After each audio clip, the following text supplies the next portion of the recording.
Olá pessoal, tudo bem? Estamos de volta aí com os nossos vídeos, né, sequenciais, sempre abordando assuntos, né, variados no âmbito da aviação. E dessa vez eu resolvi fazer algo diferente, tá? Com a gentileza do professor Ivanelson Lobato, que me cedeu o material, eu decidi fazer uma sequência de vídeos sobre navegação aérea voltada para piloto privado.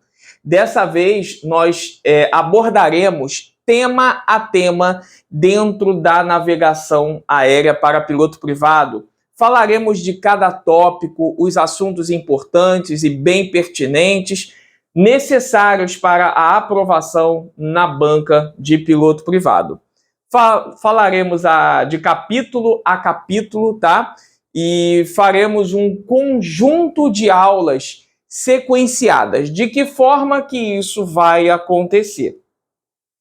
Eu farei a aula número 1, farei a aula número 2, a número 3, a número 4, quantas forem necessárias até que se conclua todo o material de navegação aérea voltado para o piloto privado. Tá certo? Então, acredito aí, presumo eu, que teremos aí umas 8, 9 aulas seguidas, até 10 aulas, e aí falaremos de tudo que o aluno de piloto privado vai precisar para realizar a banca dele na ANAC, né, que agora é realizado pela Fundação Getúlio Vargas, na verdade, e o que ele vai precisar para usar no dia a dia. Existem coisas que precisam estar enraizadas, tá, no nosso sangue, para o operacional, para a vida operacional. Bom, o que é navegação? Navegação é a ciência, a arte, prática ou tecnologia de planejar e executar uma viagem de um ponto de partida até seu ponto de destino. Temos um exemplo aí, exemplos, né? Navegação terrestre, temos a navegação marítima, temos a navegação aérea, tá certo? Então, tudo isso é uma ciência, né? É uma prática e uma arte de executar uma viagem de um ponto de origem até um ponto de destino, correto? Bom, navegação aérea é a maneira de conduzir um dirigível de um lugar para outro através do espaço, podendo a qualquer momento determinar o local onde se encontra. Existem vários meios de possibilitar ao piloto saber sua localização e orientação. Esses meios são comumente chamados de processos de navegação. Como se darão esses processos de navegação? É o que nós veremos a seguir. Bom, processos aí de navegação, como nós falamos. Nós temos a navegação visual, temos a navegação estimada, temos a navegação radiogoniométrica ou radionavegação, temos a navegação inercial, temos a navegação astronômica e temos a navegação por satélite. Falaremos separadamente sobre cada uma delas. A navegação visual consiste em observar referências visuais identificáveis na superfície terrestre, como rios, estradas, cidades, pontes, redes elétricas e etc., para a determinação da posição da aeronave. Então, o aluno, quando ele está no processo dele de formação do piloto privado, ele vai utilizar a técnica, né, da navegação visual. Quando o instrutor, o INVA, como preferirem chamar, trazer esse aluno para as missões de navegação, ele vai começar a doutrinar e ensinar esse aluno como que ele vai navegar, utilizando uma carta WAC, tá certo? E ele vai olhando quais são os pontos de referência ao longo da rota que ele traçou para si, tá? Então, podendo observar aí rios, estradas, cidades, montanhas, tá certo? Ferrovias. Então, tudo isso serão parâmetros para que se possa realizar uma navegação visual, um planejamento de navegação visual. Temos a nossa navegação estimada, processo que utiliza bússola, velocímetro e relógio para determinar a localização e orientação da aeronave. Tá? Então, precisamos da bússola para saber qual a direção que estamos seguindo. Precisamos do velocímetro e do relógio, né?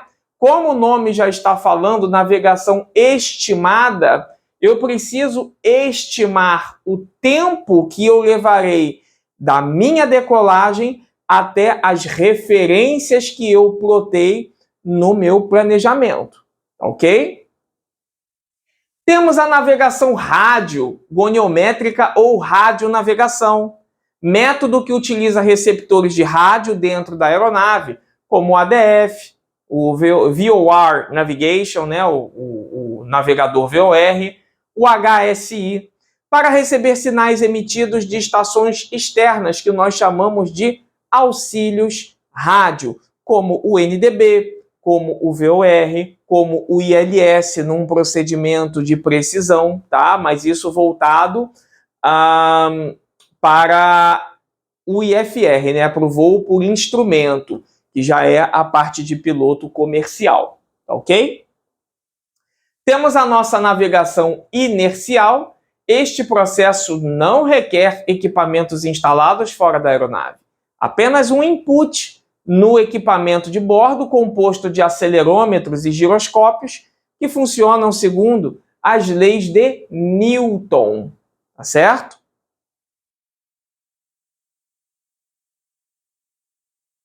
Temos a nossa navegação astronômica, tá? Navegação astronômica ou navegação celestial. Bom, método através do qual o piloto determina a sua localização e orientação através de observação do posicionamento dos astros celestes, como o Sol, Cruzeiro do Sul e etc.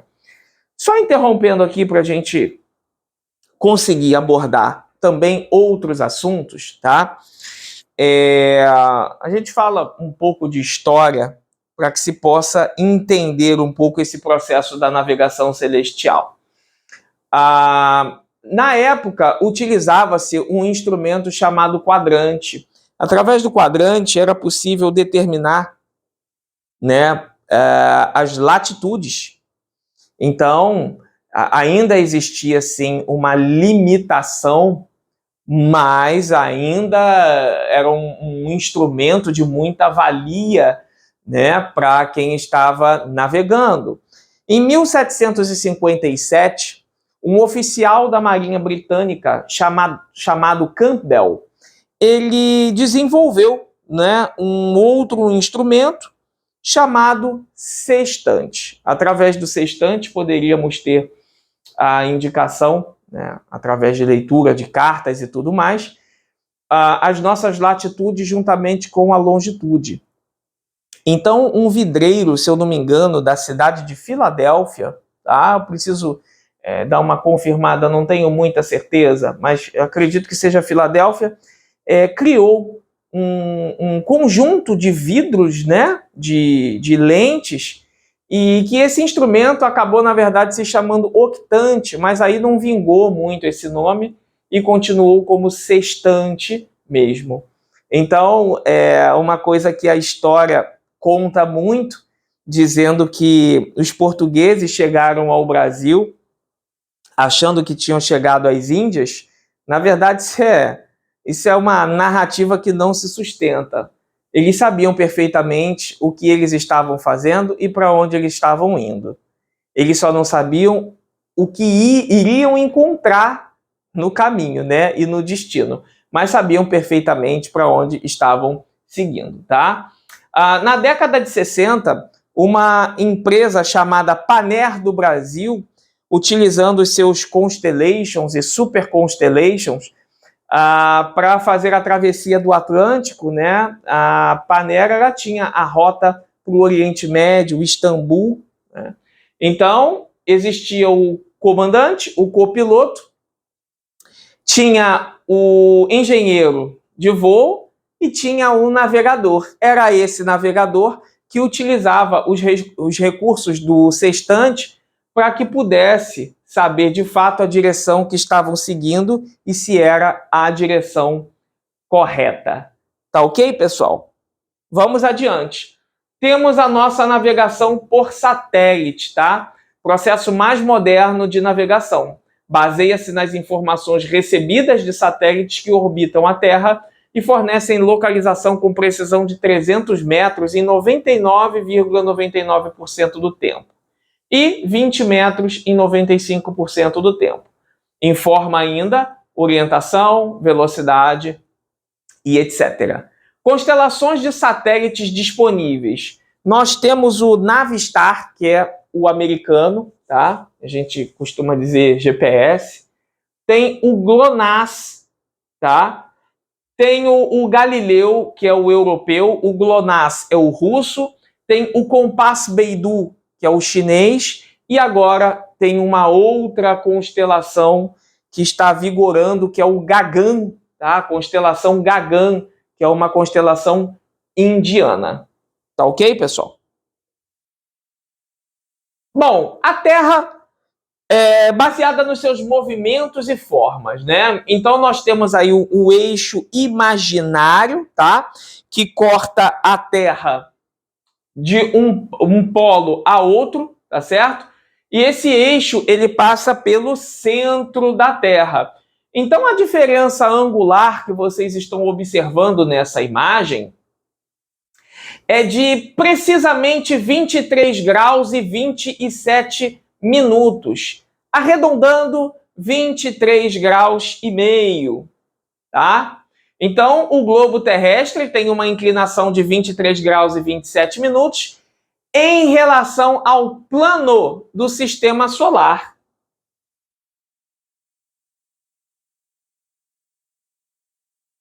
Então, dos vários movimentos que a Terra realiza, vamos destacar 2 movimentos, tá? Como nós aprendemos lá no ensino fundamental. A Terra ela tem o movimento de rotação e o movimento de translação. Translação para ANAC também é conhecido como movimento de revolução. Tá ok? Bom, no movimento de rotação, o movimento que a Terra realiza em torno de seu próprio eixo é realizado no sentido de oeste para leste, anti-horário, se considerarmos como referência, né, a vista do Polo Norte, e dá origem aos dias e às noites. Então temos aí o nosso eixo de inclinação da Terra em relação ao plano do sistema solar. E o movimento de translação, também conhecido como movimento de revolução, é o movimento que a Terra realiza em torno do Sol. Este movimento dá origem às estações do ano e resulta em dias mais longos ou mais curtos, tá? Então, lá em meteorologia, quando nós fizermos o vídeo, observaremos que existem os solstícios de inverno e de verão. E ali nós determinaremos se o dia terá mais duração do que a noite ou se a escuridão da noite terá mais duração do que a luz do dia. Então tem aí o movimento de translação, né?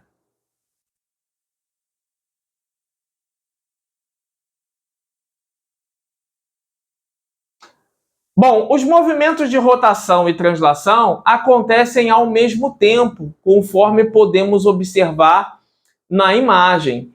Então, a Terra gira em torno de si mesma, né, o movimento de rotação, a aproximadamente 1.666 km por hora, enquanto realiza a sua órbita ao redor do Sol em uma velocidade de aproximadamente 106.500 e 500 km por hora. Ou seja, estamos bem rapidinhos.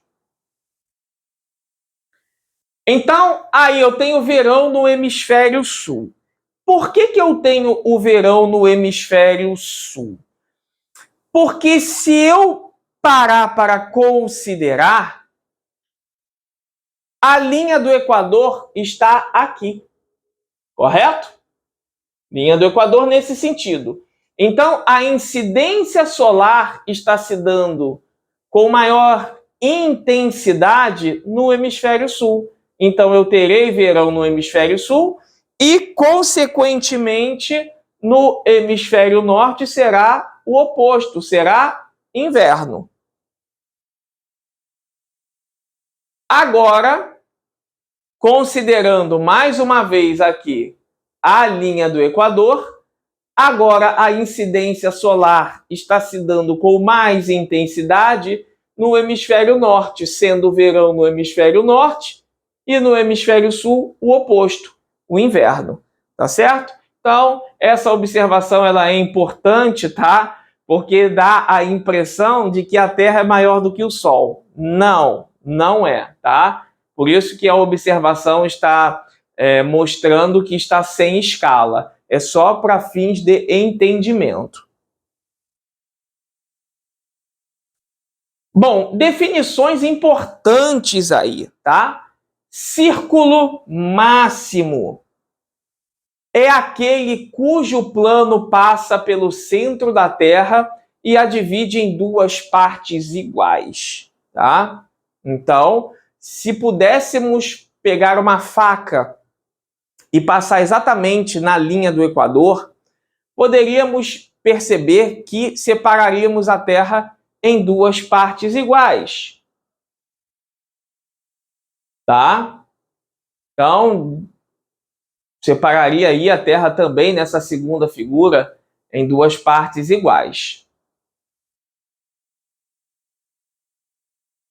Círculo menor ou círculo mínimo, tá? É aquele cujo plano não passa pelo centro da Terra e não a divide em duas partes iguais, tá? Tá aí, ó, de forma oblíqua também, eu posso efetuar esse corte e eu não separarei a Terra em duas partes iguais. Então, ó, temos definições importantes aí, tá certo? Quais são essas definições importantes? O Equador é um círculo máximo cujo plano é perpendicular ao eixo polar, que divide a Terra em duas partes iguais, sendo uma o hemisfério norte e a outra o hemisfério sul. Tá? Então temos nossos paralelos aí, mais importantes, temos o círculo polar ártico, trópico de Câncer, trópico de Capricórnio e círculo polar antártico, tá? Então são círculos menores cujos planos são perpendiculares ao eixo polar e não passam pelo centro da Terra. Círculos polares e trópicos são exemplos de paralelos, tá? Então, aqui eu tenho o círculo polar ártico, trópico de Câncer, o Equador que não está aparecendo, trópico de Capricórnio, círculo polar antártico, tá? Então, tá aí. Na região do Equador, nós temos uma zona equatorial. Entre o Trópico de Câncer e o Trópico de Capricórnio, temos uma zona tropical. Entre o Círculo Polar Ártico e o Trópico de Câncer, e o Trópico de Capricórnio e o Círculo Polar Antártico, essa região aqui é uma zona temperada, tá? E a partir dos círculos polares, seja o Ártico e o Antártico, eu tenho zonas polares.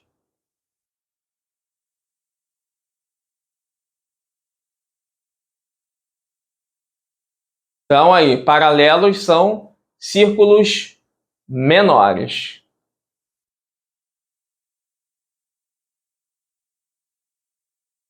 Bom, definições importantes aí, verdadeiro ou falso.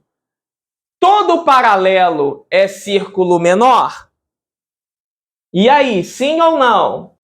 Sim, tá? Porque se pudéssemos cortar a Terra exatamente em um paralelo, dividiríamos a Terra em partes diferentes.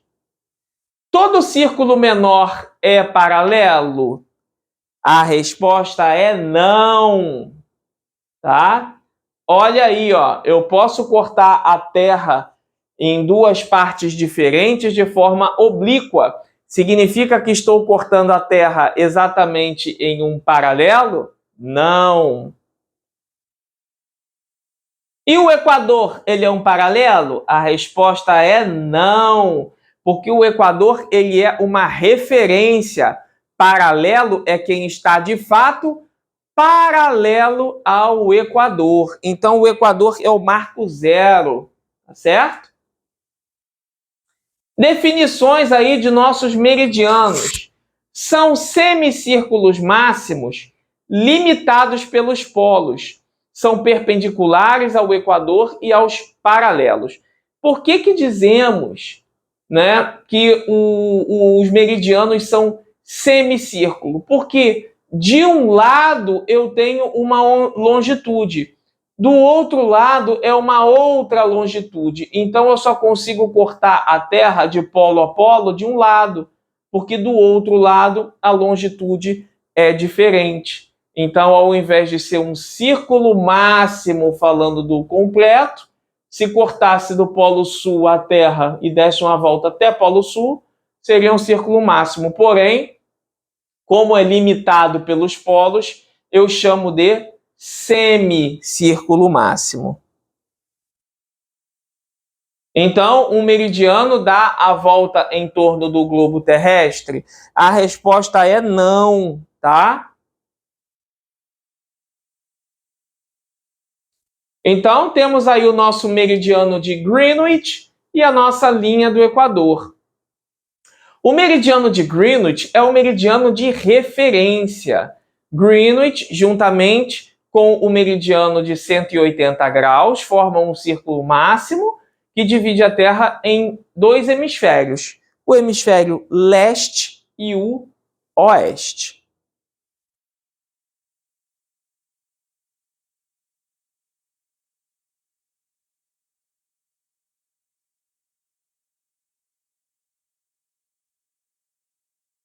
Bom, latitude. O que é latitude? É um arco de meridiano entre o Equador e um ponto considerado. Assume o valor de 0 a 90 para norte ou para sul. Mas, Wesley, você está falando que latitude é um arco de meridiano? Ou é latitude ou é meridiano? Calma, é muito simples de entender. Suponhamos, tá, que nós iremos fazer uma caminhada utópica do nosso Polo Norte até o Polo Sul. E decidimos caminhar exatamente em cima de uma longitude, um meridiano qualquer, fixamente, sem se desviar dele. À medida que nós vamos avançando na nossa caminhada, a nossa longitude não vai mudar. Mas o que vai mudar? As latitudes que nós vamos cruzando. Por isso que a latitude é um arco de meridiano, porque andando fixamente em cima de um meridiano, o que irá variando ao longo da nossa caminhada serão as nossas latitudes, tá? Longitude já é o contrário, é um arco de paralelo ou de equador entre Greenwich e um meridiano qualquer. Assume o valor de 0 a 180 graus para leste ou para oeste, tá? Então, mesmo conceito, tá? Se eu pudesse aqui colocar o Equador como exemplo, andando direto em cima da linha do Equador, à medida que eu fosse avançando na minha caminhada, o que iria variando seriam as minhas longitudes, ok? Bom, como latitude é um arco de meridiano, a escala de latitude está no meridiano.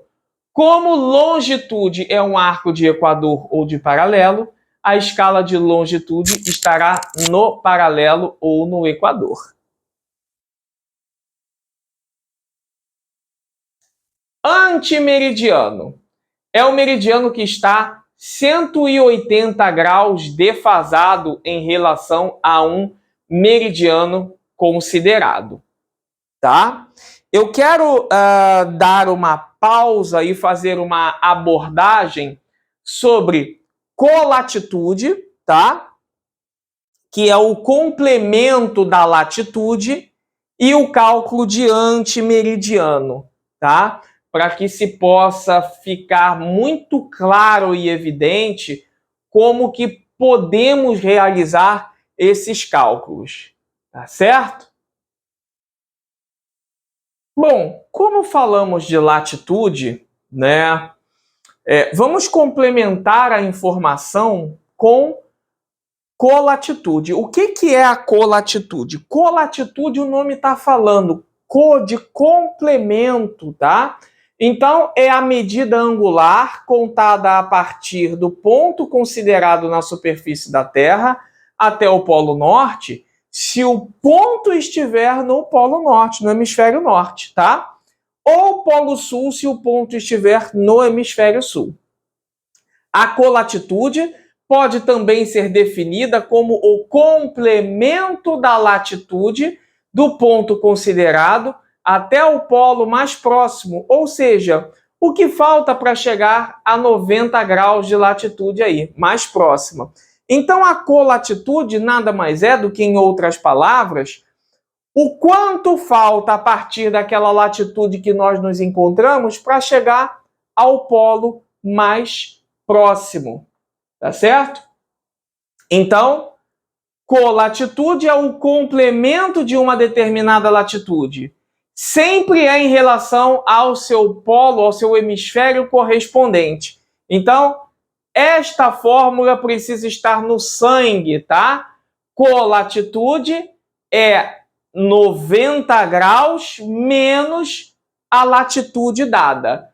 Como exemplo ali na imagem, qual a colatitude de 50 graus norte? Primeiro passo, se tratando de uma colatitude, repito, preservo o hemisfério. Então, hemisfério norte, 90 menos os 50 da latitude dada, eu tenho a colatitude 40 graus norte.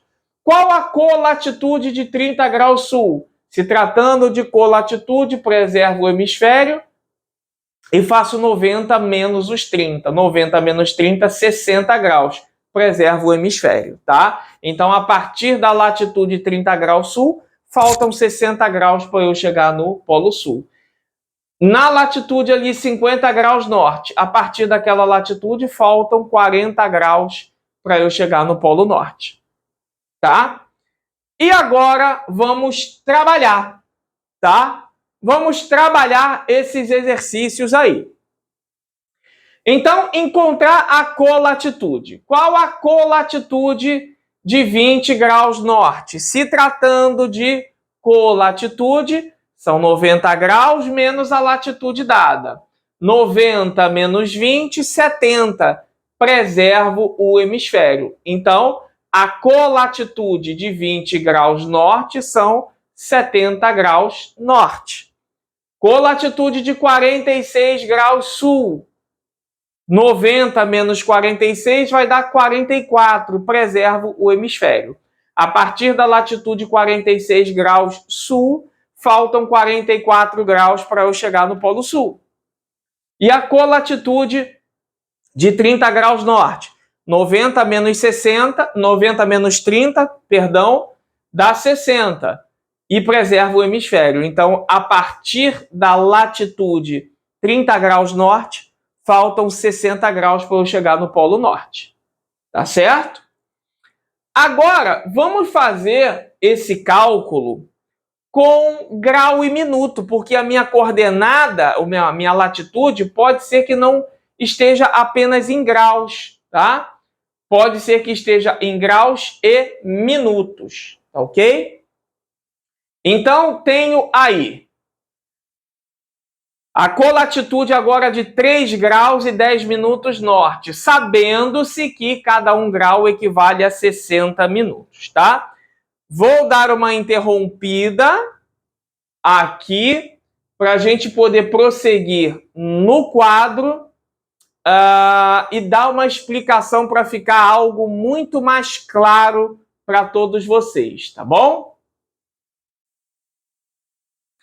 Bom, pessoal, vamos realizar o cálculo de colatitude.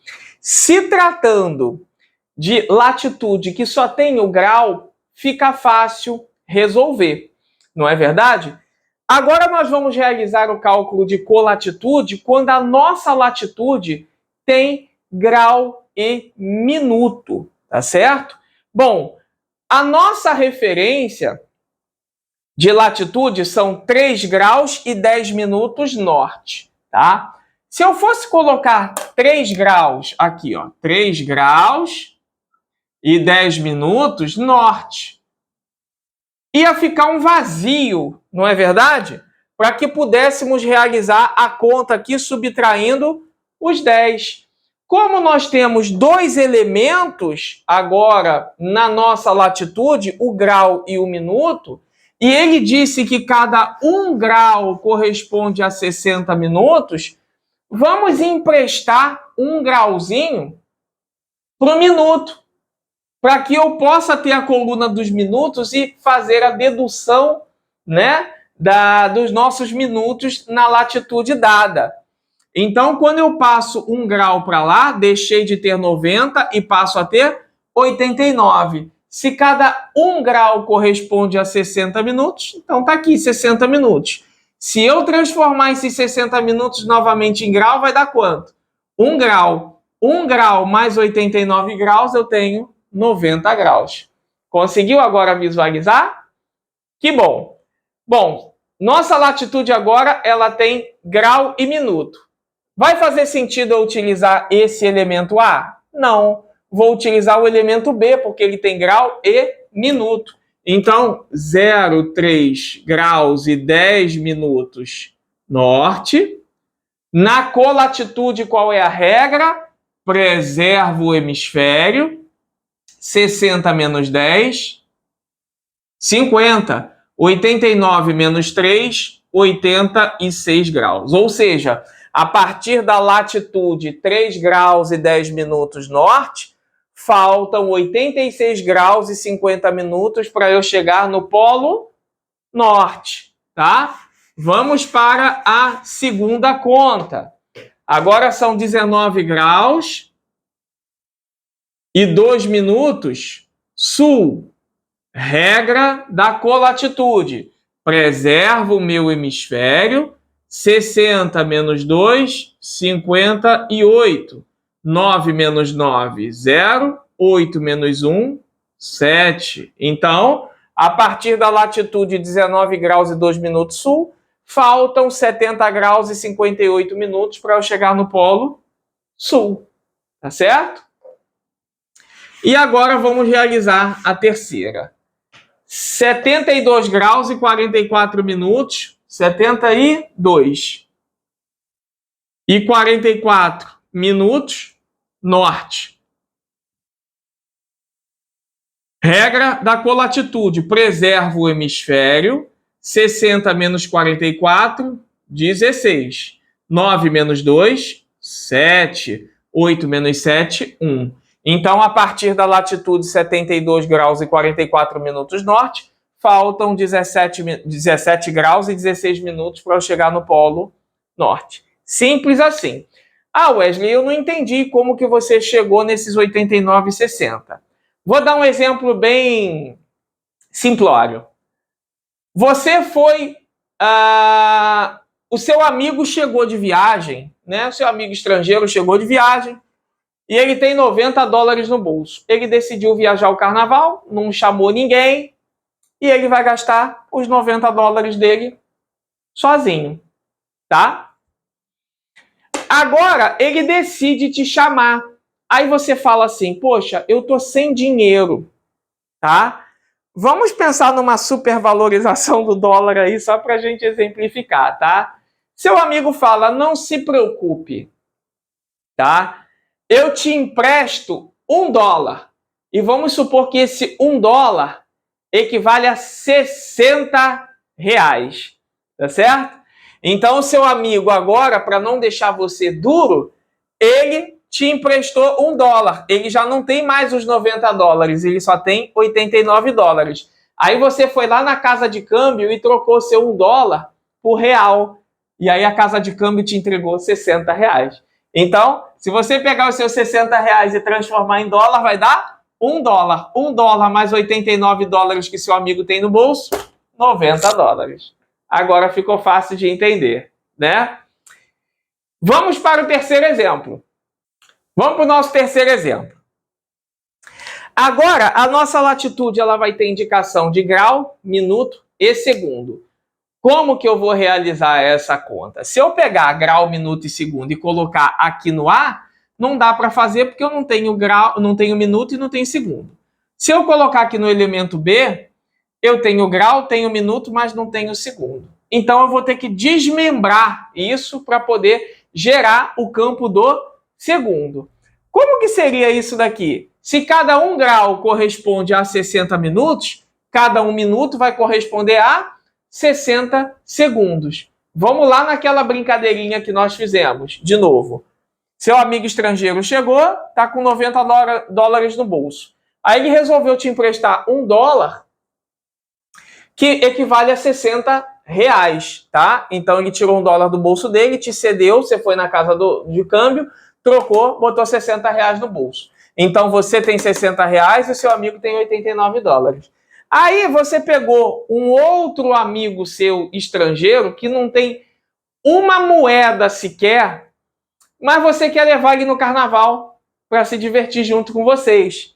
E aí, o seu amigo que te emprestou $1, ele continua com os 89. Aí você se compadeceu da situação do seu amigo e cada R$1 seu equivale a R$60 na moeda dele. Aí você cedeu R$1, você tinha R$60, agora você tem 59. Esse seu amigo estrangeiro foi numa casa de câmbio e trocou pela moeda dele. Agora ele tem 60 valores na moeda dele. Então, seu amigo tem $89, você tem R$59 e o seu amigo tem 60 unidades da moeda dele, tá? Então, agora a nossa latitude, ela tem grau, minuto e segundo. Vou encaixar no A, no B ou no C? Obviamente no C, porque tem os 3 elementos, né? Então, agora 0,7 graus, 33 minutos e 20 segundos norte. Regra da colatitude, preserva o hemisfério, 60 menos 20, 40, 59 menos 13, vamos fazer 1 a 1, 9 menos 3, 6, 5 menos 3, 2, 9 menos 7, 2, 8 menos 0, 8. Tá? Então, a partir da latitude 7 graus, 33 minutos e 20 segundos norte, faltam 82 graus, 26 minutos e 40 segundos para eu chegar onde? No Polo Norte, tá? Ah, Wesley, mas poxa, você faz 1 a 1? Faça 1 a 1, não tenha pressa. A ANAC, ela não vai te aprovar por corrida, você não está ali maratonando nada. Faça a coisa com calma, com elegância, para não ter o risco de você errar uma conta boba e perder uma questão. Tá certo? Vamos para a segunda. 87,02,11. Então, 87 graus, 02 minutos e 11 segundos. Regra da colatitude. Preserva o hemisfério. 60 menos 11. 49. 59 menos 2. 57. 9 menos 7. 2. 8 menos 8. 0. Então, a partir da latitude 87 graus, 2 minutos e 11 segundos sul, faltam 2 graus, 57 minutos e 49 segundos para eu chegar no polo sul. Tá? E vamos para a terceira e última questão desse tema, claro. 30, 14 e 15. 30 graus, 14 minutos e 15 segundos, norte. Então, preserva o hemisfério, 60 menos 15, 45. 9 menos 4, 5. 5 menos 1, 4. 9 menos 0, 9. 8 menos 3, 5. Então, a partir da latitude 30 graus, 14 minutos e 15 segundos norte, faltam 59 graus, 45 minutos e 45 segundos para eu chegar no meu polo norte. Beleza, pessoal? Então, espero que tenha ficado esclarecido esse tema com relação ao cálculo de colatitude. Bom, e agora vamos falar do nosso antimeridiano. O que é o antimeridiano? É um meridiano que fica 180 graus oposto ao meridiano de um observador.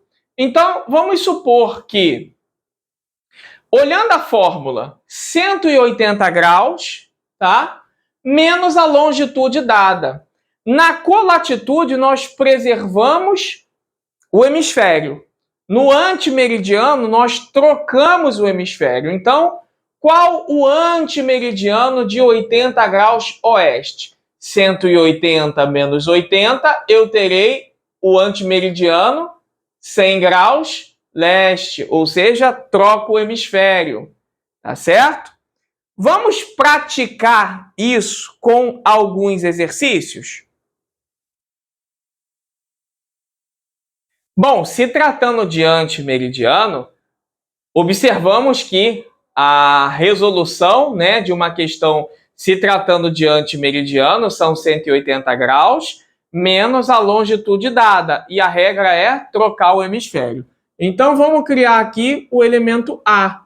O elemento A diz que 180 graus menos uma longitude dada.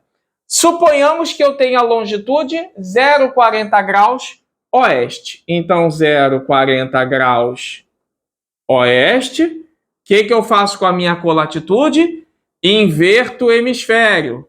180 menos 40, 140. Então, o antimeridiano de 40 graus oeste são 140 graus leste. A conta é simples assim, tá? Vamos para o segundo exemplo. 120 leste.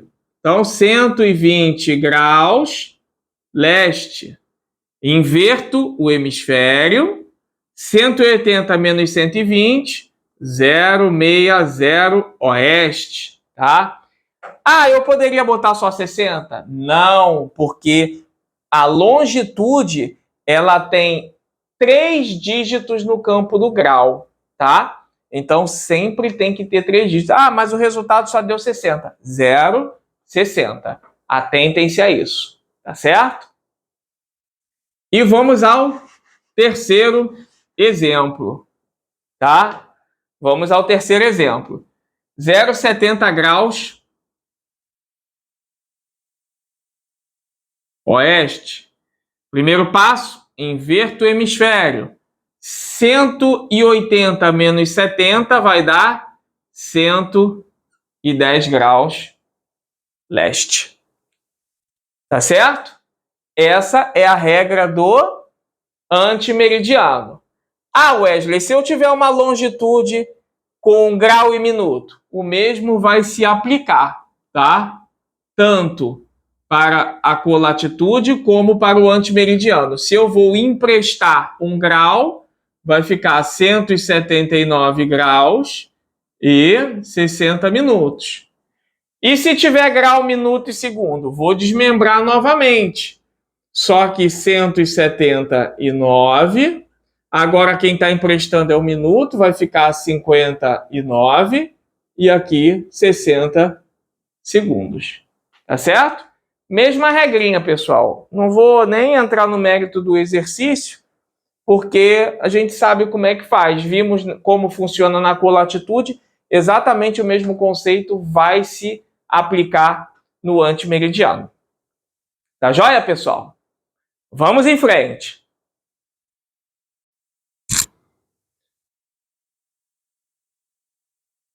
Bom, vamos falar agora da nossa diferença de latitude. O que é a diferença de latitude? É a distância angular entre duas latitudes quaisquer. É um arco de meridiano entre duas latitudes quaisquer.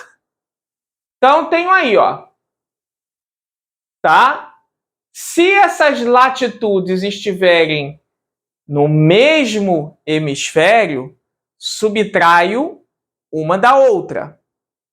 Se essas latitudes estiverem em hemisférios diferentes, somo uma com a outra, porque está se tratando de diferença. Tá certo?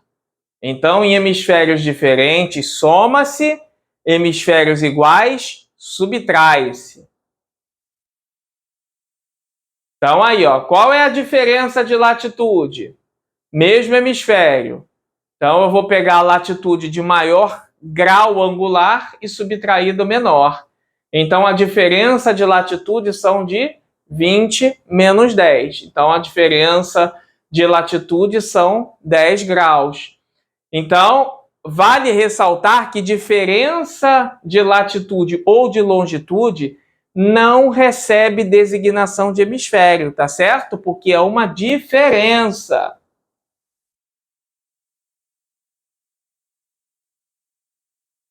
Então, em hemisférios diferentes, aí já soma-se.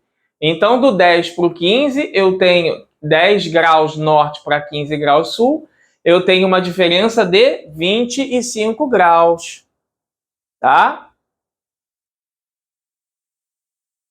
Então, DLA, mais uma vez reforçando, não tem designação ou indicação de hemisfério.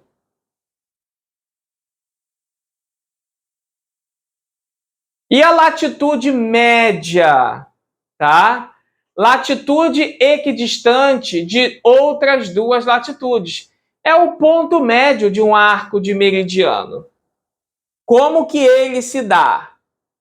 Tá? Latitude média no mesmo hemisfério, tá? Soma-se as duas e divide por 2, tá? Não esquecendo de designar o hemisfério dessa vez.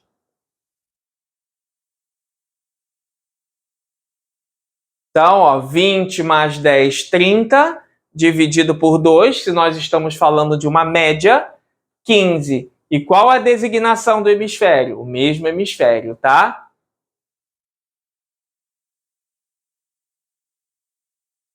Hemisférios diferentes.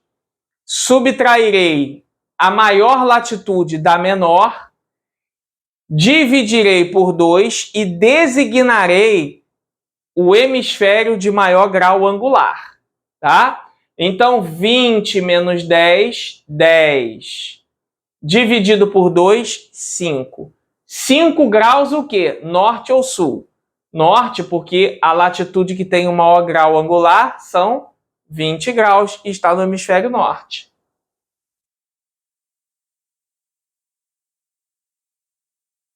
Tá certo?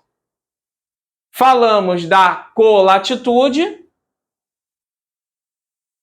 que é o complemento, é o quanto falta para chegar no polo.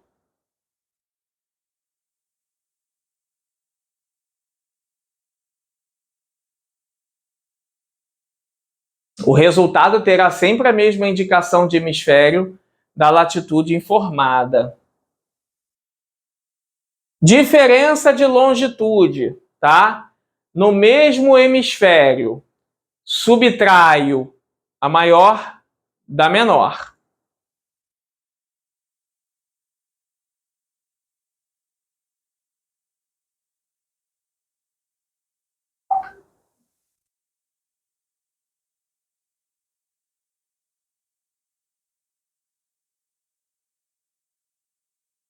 Então, aí, ó, tenho a longitude 70 graus leste e 30 graus leste também. Qual é a diferença de longitude? 70 menos 30, então eu tenho uma diferença de longitude de 40 graus. DLO também não tem indicação de hemisfério, não tem designação. Hemisférios diferentes, soma-se, tá? Então, podemos observar aí, ó, 30 e 50 de hemisférios diferentes. Então, 50 mais 30, eu tenho uma diferença angular de uma longitude para outra de 80 graus. Então, diferença de longitude é o menor arco de equador entre duas longitudes quaisquer. É o menor arco de paralelo ou de equador entre duas longitudes. E a diferença de longitude aí, mais uma vez. Aí é um caso interessante. Por quê? Você pensa assim, diferença de longitude em hemisférios diferentes, você soma, né? Beleza, eu somo, mas se essa soma estiver dando um resultado maior do que 180, eu preciso subtrair de 360, tá? Esse valor. Por quê? Eu sempre busco o menor caminho, tá? Então, imagina se eu tivesse que fazer um voo, realizar um voo, sair dessa longitude aqui, seguir todo esse trajeto aqui até chegar nessa longitude. Não é mais fácil e mais simples e menos dispendioso eu passar pelo caminho mais curto? Então, ó, 130 mais 130, 260, né? 260. E se eu fosse por aqui, 130 para 180, 50. 180 para 130 aqui, 50. Então, aqui eu tenho 100, aqui eu tenho 260. Então, ó, 260, né? E no 360 eu tiro esse valor de 260, vai me sobrar quanto? 100. É a diferença que eu tenho pelo caminho mais curto. Tá certo? Então, sempre vou priorizar o caminho mais curto, tá? Toma cuidado, pessoal. Eu vejo uma galera aí reclamando muito de simulado, né? Ah, porque não dá assim não, a regra é essa. Tomem muito cuidado, porque nem sempre a regra te leva para o caminho mais curto. A regra sempre vai te levar para o caminho mais longo, tá?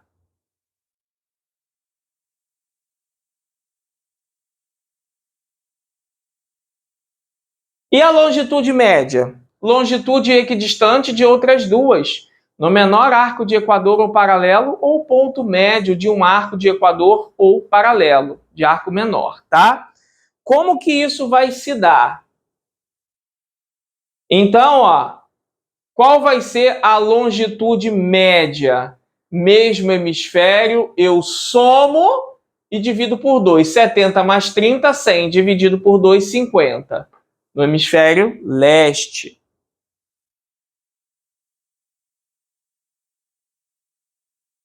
Então, longitude média tem designação de hemisfério.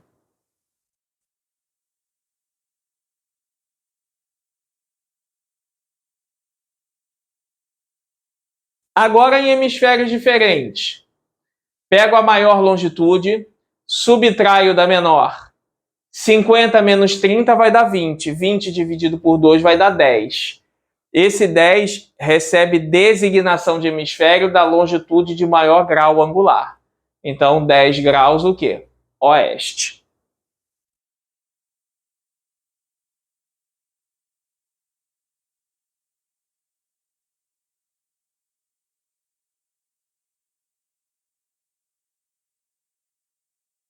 E agora eu tenho aí, ó, duas longitudes, 150 e 130. 150 oeste e 130 leste. Em hemisférios diferentes, pego a maior, subtraio da menor. 150 menos 130 vai dar 20. 20 dividido por 2 vai dar 10. 10 mais 10 de onde? Do hemisfério que tem a maior longitude. Seria aqui, ó, 10 graus oeste. Mas aqui não é o caminho mais longo e eu preciso do caminho mais curto. Se o 10 graus oeste é o ponto médio do caminho mais longo, o antimeridiano disso vai ser o ponto médio do caminho mais curto.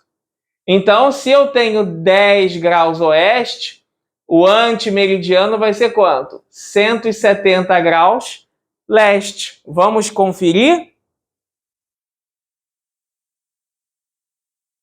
Olha como destaca. No menor arco. Então tá aí, ó, 170 graus leste.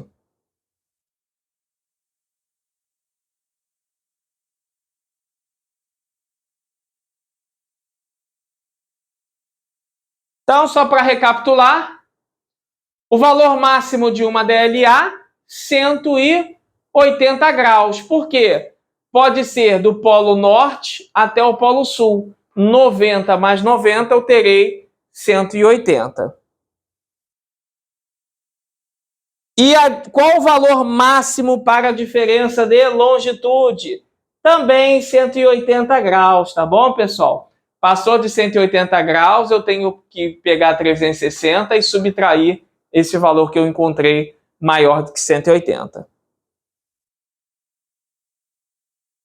Então, para aqueles que estão aí estudando navegação, piloto privado, piloto comercial, recomendo e muito, tá? O livro Navegação Aérea Descomplicada, do professor Ivanelson Lobato.